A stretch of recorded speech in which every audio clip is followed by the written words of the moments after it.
My name is Maria Varela and I'm part of Art Explora Crossed Residency program. Maria, good morning. Could you introduce yourself? I'm a multidisciplinary artist. My research focuses on textiles, on weaving, on the designs the textile have and all the inscripted stories they carry. And I'm also working a lot with women communities in production.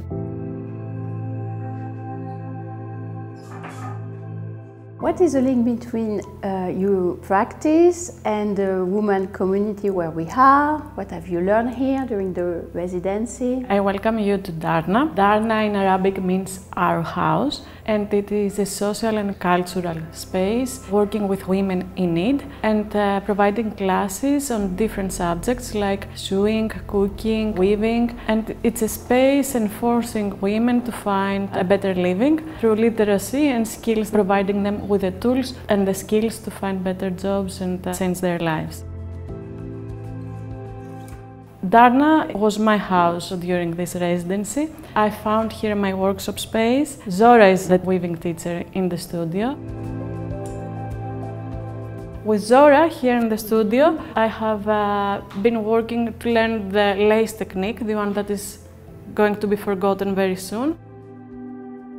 Have you learned new way of weaving? My research focus during these days was on the mendil. The mendil is a textile, a traditional textile. Women wear at the Jibala region, northern Morocco. It's a cloth of fabric, they wear it above their clothes. It has practical and cultural significance. Local authorities decide to make the symbol of the area.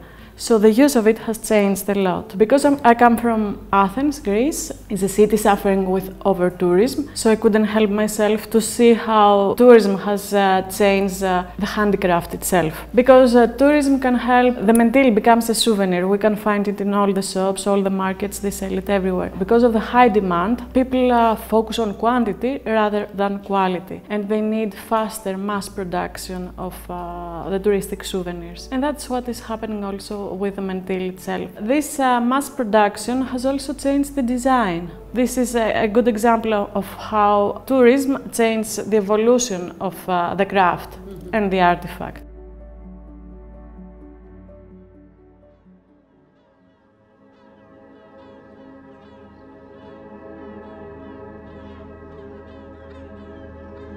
Maria, can you tell us why we are here and why did you decide to bring us here? We are in the Casbah area and we are outside Suede's little shop. Suede opened up this workshop and this weaving shop exactly after the pandemic, and she's the first woman that she ever did that in the whole city of Tanger. Weaving is an act, a domestic act. Women weave at home, and what she did is taking this handicraft and open it to the public. She has direct communication with her audience, skipping the men that they are between and distributing her craft by herself. And this is a gender empowerment act.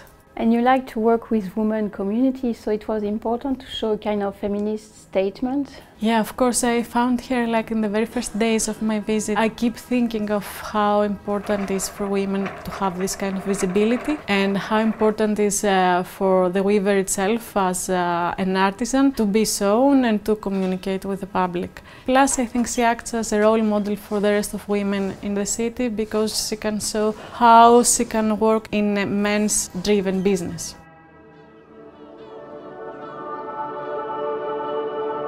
Maria, you told me that it was one of your favorite places. I call it the Casbah balcony. It's because I love this view so much. It's the sea, the blue sky, and we're here, we can see Spain. You were born in Athens and you grew up there, and so you are familiar with the Mediterranean.